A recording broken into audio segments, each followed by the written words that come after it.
Welcome to the G-Spot. 5, 4, 3, 2, 1.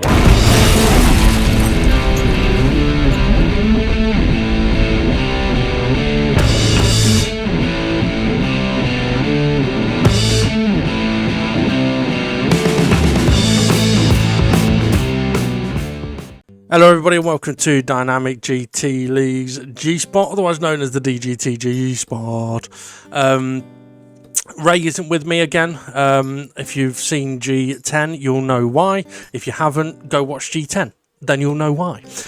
So doing a bit of a quick fire series, sort of G10, 11, 12, 13, and this is obviously G11, where we're going to have a look at some things from the Fuji race. For anyone that doesn't know what the Dgt-G-Spot is, it's where within Dynamic GT League we get to have a look at weird and wonderful things that happen on the racetrack. On occasion we're going to be able to clarify things that people might not understand, or perhaps even look into or show why penalties are given or not given, all in the aid of helping everybody, really, helping people understand why decisions are made, or why some things should or should not be done. So yeah, it's a very handy tool for us, we believe, to use and to show to people. Now, if people have got things that you want us to have a look at, whether you be a driver with us or just a viewer, feel free to ask and let us know. You can drop a message to the Facebook page, link is in the description, or you can make a comment on the video. Okay, so let's get cracking, shall we? Because a few things to look at on this particular video. Now, all of the things we're going to have a look at here are from the Fuji race, and let's see.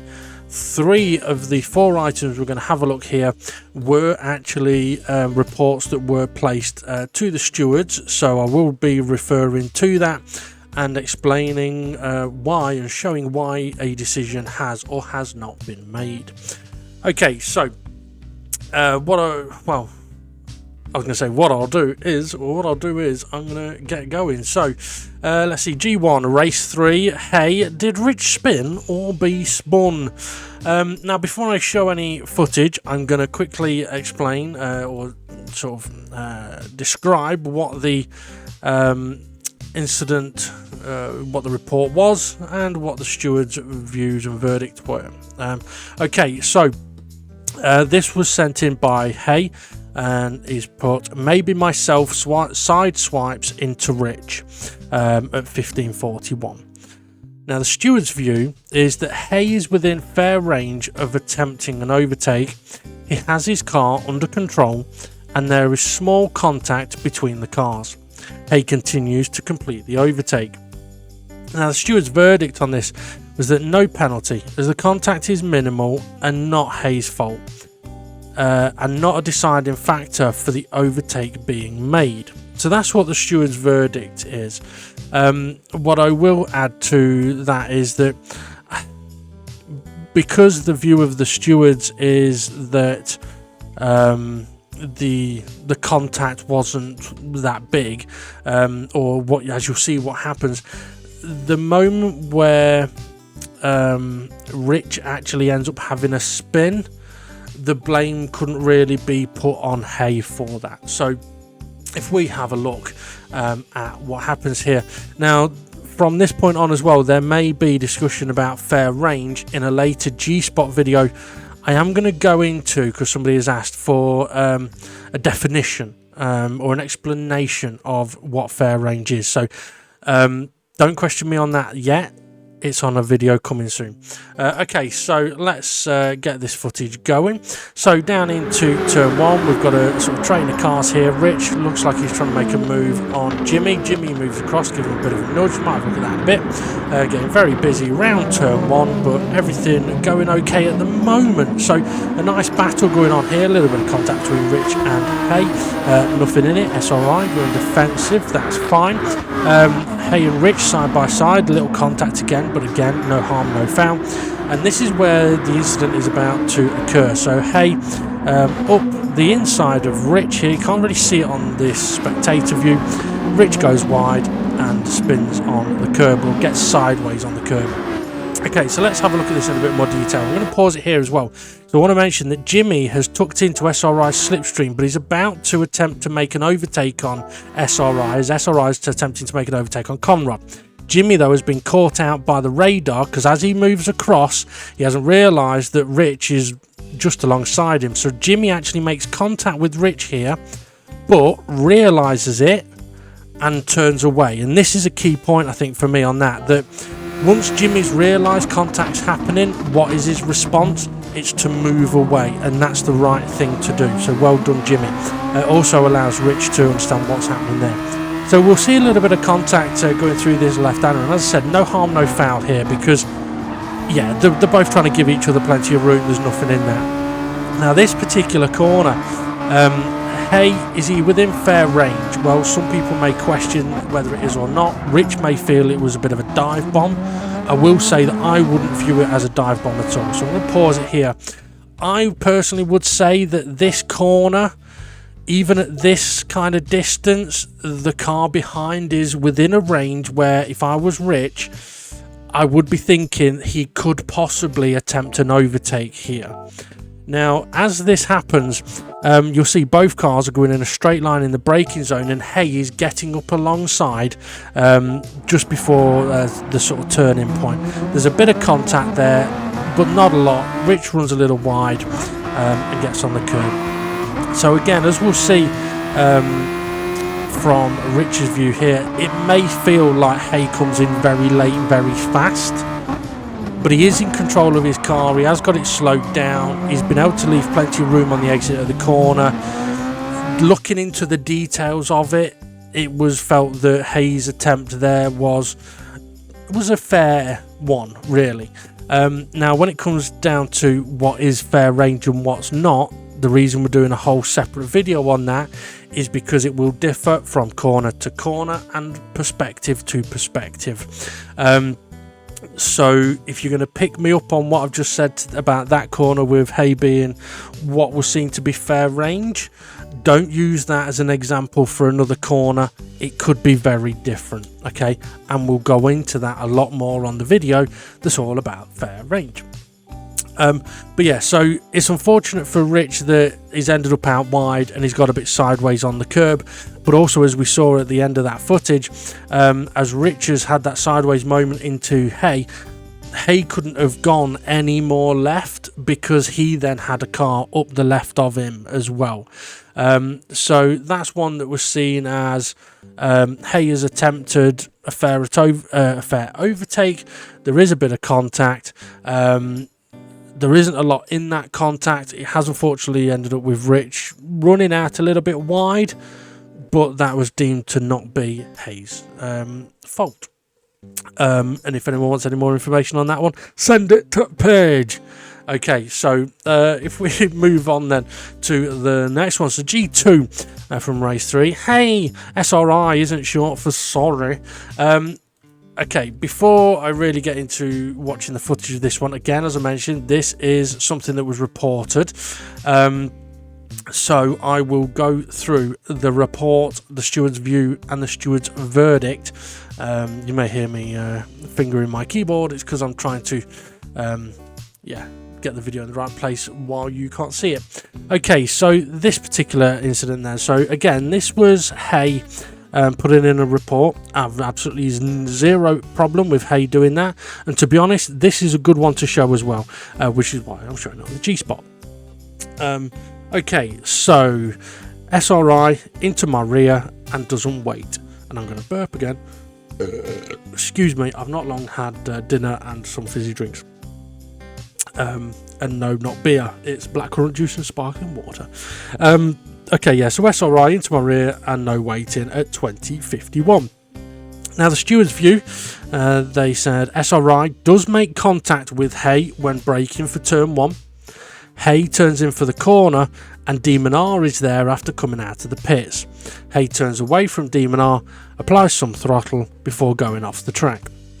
Now, the steward's verdict that is there is contact from SRI, but SRI is not at fault for Hay going off track, as Hay was under control after the contact and before the corner. So there's no further action in that, but it's the key point in this is that yes, SRI hits the back of Hay, no question in that. After that contact has happened, Hay has got his car under control, is turning in for the corner, has even applied throttle, and has then gone off the track. So it's seen that SRI can't be at fault for Hay going off track because he was in control of his car again and reapplied the throttle. You don't really reapply the throttle if you're not then in control of the car, at least in this situation. So let's take a look at the footage on that one.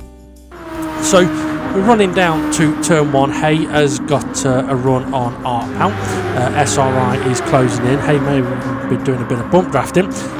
Hay closing in quite quickly. There's Demon R on the left, and there's SRI popping out.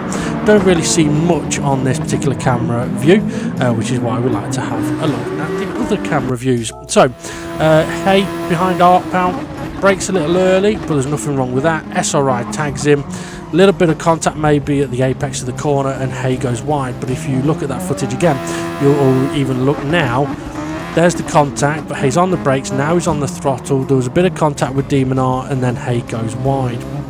So after Hay has been hit by SRI, which definitely happens, Hay has got his car under control. He's been on the brakes. He's started turning in, and he's got back on the throttle. And that's why it's seen as not SRI's fault. As far as Demon R's concerned, he's done nothing wrong here either. He's doing everything as he should coming out of the pit lane, kept tight, has not gone deep into the corner. Now Hay may not have realised that Demon R was there. He has also just been hit, so that could have had his attention.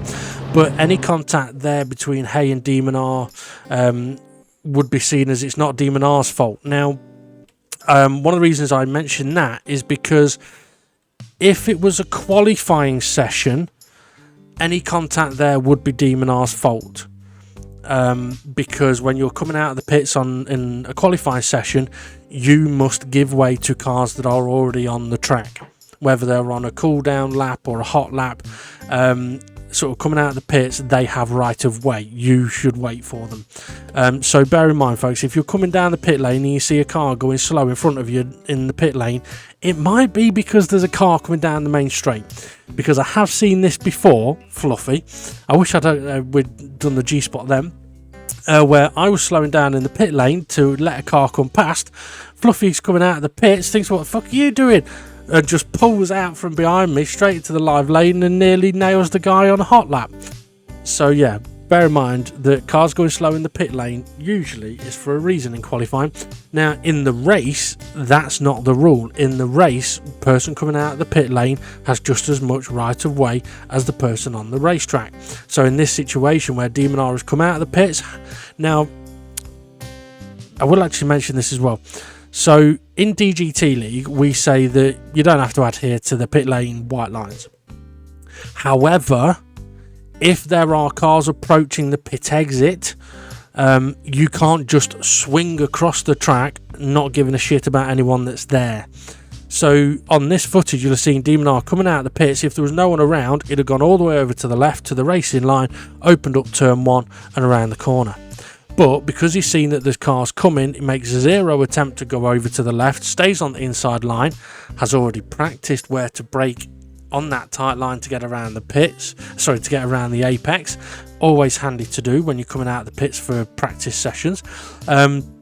Find out where the braking point is, because you have to be careful of cold tyres and the tight line, and you don't want to spin on the exit of the corner, and it can help you massively in the race. So Demon R making no attempt to go left, so he's done everything that he should do. Hay, he's gone for the corner. Could fully understand that he may not have realised that Demon R was there, especially after being absolutely annihilated by SRI. But in that scenario, yes, SRI hit Hay, but there was a second stage of that where, with Hay then sort of being in control of his car, getting on the throttle again, that then is no longer SRI's fault for Hay going off. Had Hay basically gone straight off, that's a different scenario. Okay, on to the next one. Haven't you noticed how much quicker these G-Spots go when Ray isn't here waffling? Okay, on to the next one. So G3, Race 3, Jason, making the shorter. Okay, so before we get to the footage, this is another one that was reported, and it is one that we saw on the race footage, and this was an interesting one as far as a steward's view on it goes. This is one of those situations where for some people they could look at this and make a decision straight away, but then as perhaps you look a bit more into detail, there is a lot more information that makes it a much harder decision to make. So this is one of those incidents where, okay, so for example, on the previous G-Spot video where we showed Gary trying to take evasive behind Steve F1, knocks Dave the Arp off the track, that takes 2 seconds for the stewards to decide what the situation is there. There's no, I mean, it's what we would class as a slam dunk. This one, I think we were probably talking about it for about an hour because there was a lot of differences of opinion. And I mention that because whether you are on the receiving end of a penalty or you're the person putting in a report,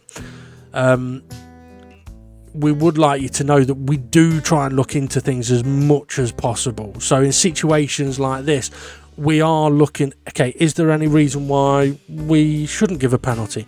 But anyway, I shall let you know what the report was, what the steward's view was, and what the steward's verdict was before we have a look at the footage. So this was from Dave the Harp. So lap 23 at 31:09 minutes. Jason, Dave says, don't think that overtake was quite fair. Now, interestingly, I think in part of the discussions with the stewards was, Dave, which part of it was it you didn't think was quite fair? Was a question that was tempted to be asked to you.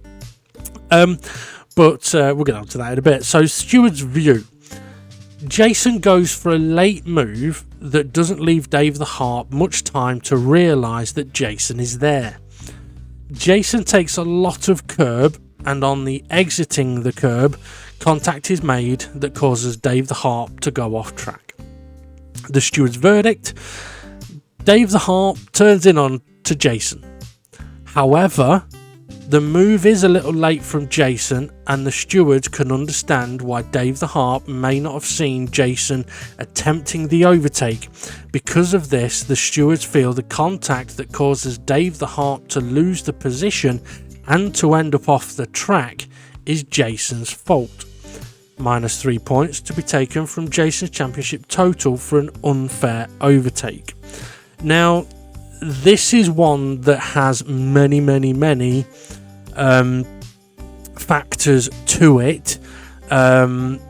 So yeah, let's see how we get on, shall we? Because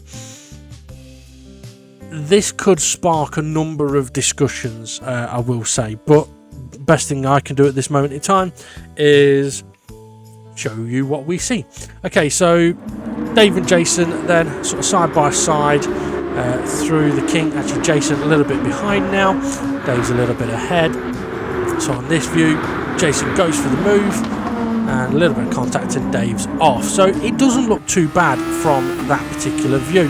Now, if we're on board with the view that Dave uses, I can fully understand why Dave may feel that Jason is way too far back to attempt this move. So there comes into question, is Jason within fair range to even attempt an overtake? That was definitely a topic of discussion with the stewards. So yeah, on the view from Jason there, we can see that he sort of follows Dave a bit and then goes for that move a little later. And I am going to pause it at some points here to try and explain a few things. I think I'm going to pause it now. No, we're going to have another look at that slightly late movement from Jason. Okay, so looking from off board here. Now, if we were on the other layout of the track, the Dunlop sign is the braking point. So I would say on the other layout of the track, Jason is definitely within fair range to potentially attempt an overtake. Given the short version of the circuit that we're on, the corner coming up is very different, so that distance of fair range could change. Also, the braking point does. So the braking point is later, as is now, and that gap has come down considerably. So there was a big discussion about whether Jason is potentially within fair range or not, but the key point for us was that even if he is or he isn't attempting to initiate the overtake until sort of now, which is a considerable amount later. It's way late into the braking zone. It's at the point that Dave the Harp is about to be starting to turn. Jason, he can see he's got the space, but it was at a point where we felt that Dave would have had no option or no ability to respond to Jason making that move, because Dave's last look in his mirror would have been that Jason's behind him, and that is a key point that one of the stewards made, and I'll try and get on to that in a moment. So as Jason makes this move, he's gone over the curb here, and I fully understand him doing this to evade or try and make sure he doesn't make contact with Dave. I understand that. Unfortunately, what it does mean is that he is off the track. Now, we say with sausage curbs you can straddle them, but this isn't a straddle, so this could be seen as a corner cut. So if Jason has taken evasive, then he would need to make sure he doesn't gain from doing so, from taking evasive and potentially cutting the corner. Now, if we look from this view again, Jason is potentially within fair range. As I mentioned, it was a big topic of discussion, but it's this very late movement there where Dave is also now turning in that is the reason that this goes down as a penalty to Jason. It is because it's so late. Had Jason been out into that sort of second lane much earlier, showing he may go down, we could understand him going for the move, but because it was a late move for the overtake, we felt that that's where it got a little unfair, with the potential taking too much corner as well. So as I said, a lot of factors in that. So we discussed for a long time about whether Jason was in fair range or not. Some of us were of the opinion that it may have just been out of fair range. Some of us were of the opinion that it may just have been within fair range. And that's one of the things that I mentioned previously about fair range. It is corner specific. It is open to interpretation or perspective. There isn't a fine line we can put on it because of different circumstances. But one of the things that one of the stewards said was, which I just touched on there, let's say, for example, if we felt that Jason was within fair range, the movement of his car all the way up to the point he pulls out to make the overtake is of a car that is not going to be attempting an overtake. So if Jason is on that line of could be in fair range, might not be, he's made no signs of attempting an overtake. Now, the reason I mention that is because if you're in Dave the Harp's position there and you're thinking, I think he's too far back, well, if he's pulled out, as I said, a car width over to kind of look up the inside, then Dave the Harp is going to have potentially see that and potentially be aware for that. But that's not what he's seen when he's looking in his mirrors. Now, it's possible that Jason's initiation of the overtake was more evasive than aggressive because Jason was on very fresh tyres at that point. Dave was on much more worn tyres. So Dave's braking point, his speed through the corner, could have been very different to Jason's. But that's where it is the car behind's responsibility to make sure they don't make contact with the car ahead, as long as the car ahead doesn't behave badly. So as a lot of factors sort of approach in the corner, is he in fair range or not? It's potentially open to discussion. But the initiation of the overtake happens so late that if you're in Dave the Harp's car approaching that corner, there is a point where you have to make a decision of, okay, they're not going for it, they could go for it, or they are going for it. And we can fully understand why, from Dave's view, he wasn't going for it, and it was a late initiation of the overtake. add to that the potential cutting of the corner.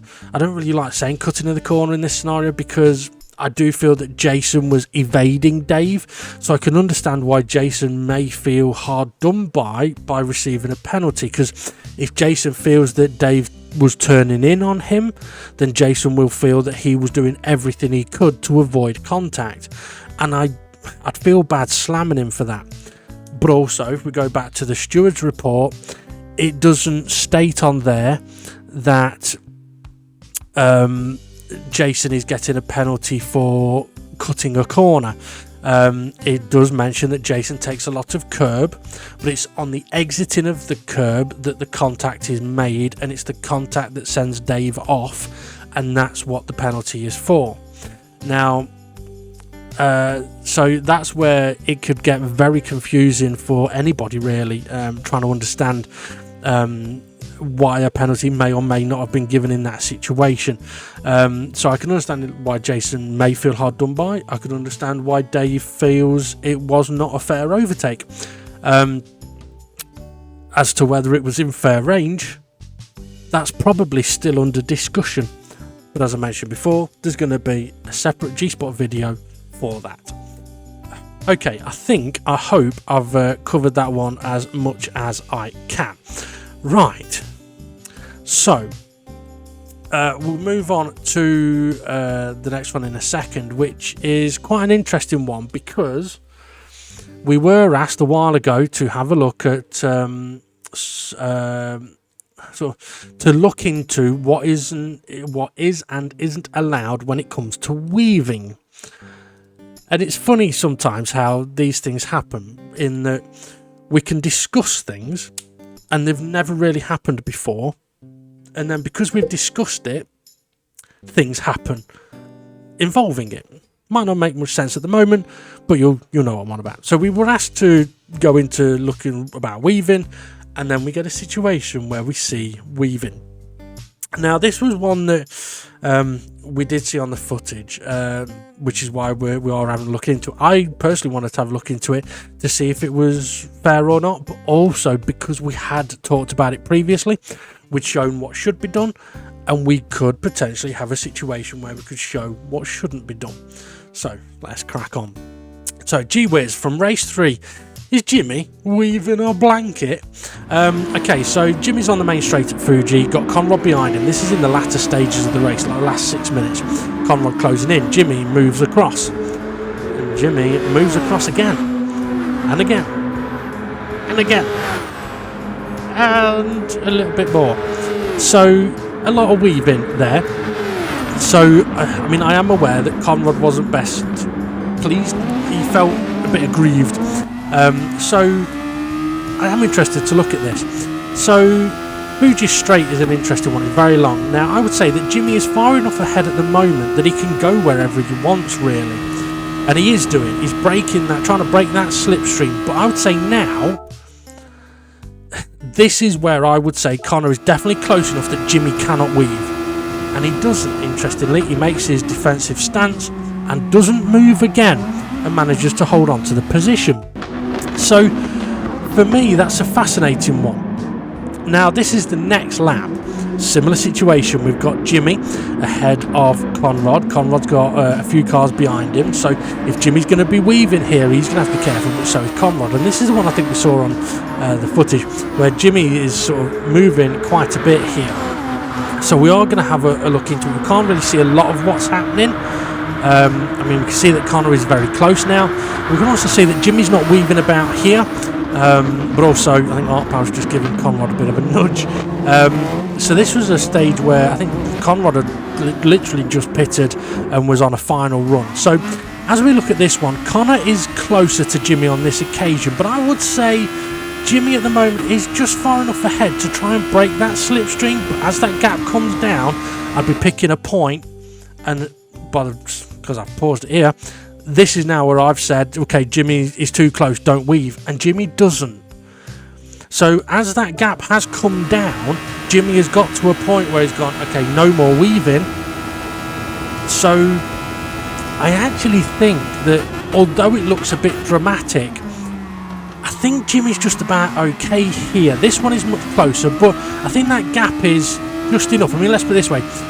Conrod's weaving just as much, and the gap to Art Pal isn't that much bigger. But once that gap came down between Connor and Jimmy, Jimmy stops weaving, he's got his defensive stance, and Conrod is so unlucky that Art Pal tags him. Art Pal does slow down to try and make sure that Conrod stays ahead of him. What I would say with that is don't do that in the middle of a corner, because chances are you get hit up the arse by another car. I think we may see more of that happening in race footage coming up. We'll see. But yeah, so if you're going to wait for someone or slow down for someone, please try and do it in a safe location. In a corner is not a safe location. So what I will say about that weaving there, though, is I am looking at that solely as a commentator and a driver, really, not as an admin or a steward. So the admins or stewards, they may have a different view on it. It will be interesting to see what their view is about it. My own personal view was the first one with Jimmy.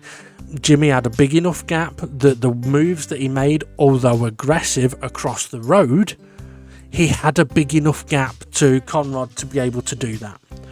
As that gap came down, it got to a point where I personally would feel that weaving would then be that it'd be a no-no, and Jimmy didn't weave. He made one defensive move and stuck with it.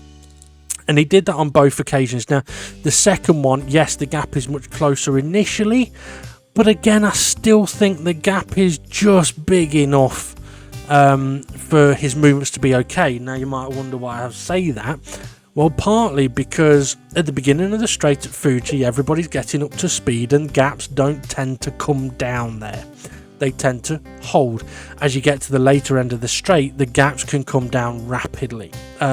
So for me, the gap was just about enough, but obviously from the first one to the second one, the point down the straight where I felt the gap had got close enough to not weave anymore was much sooner on the second one, because they were much closer on the exit of the final corner.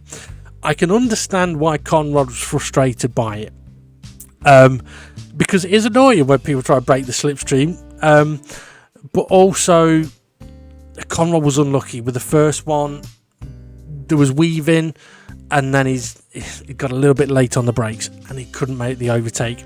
The second one, Jimmy's weaving, he's got the move done, Art Pal knocks him up the rear, and Conrod doesn't get the move done. So I can understand the frustration from it, but from my own personal opinion, I think Jimmy was just on the line of okay there. Right, that's it for this G-Spot. That's G11 done and dusted. So coming soon will be G12 and G13. I couldn't tell you what's going to be on them right now because I can't remember. So I'll just say thanks for watching, listening. Hopefully this has been quite educational. And if you have got anything you want us to have a look at, or you've got any overtakes from the racers you want us to show off for you, let us know. Send it to the page. Alright, have a good one, everybody. And we'll see you all again soon.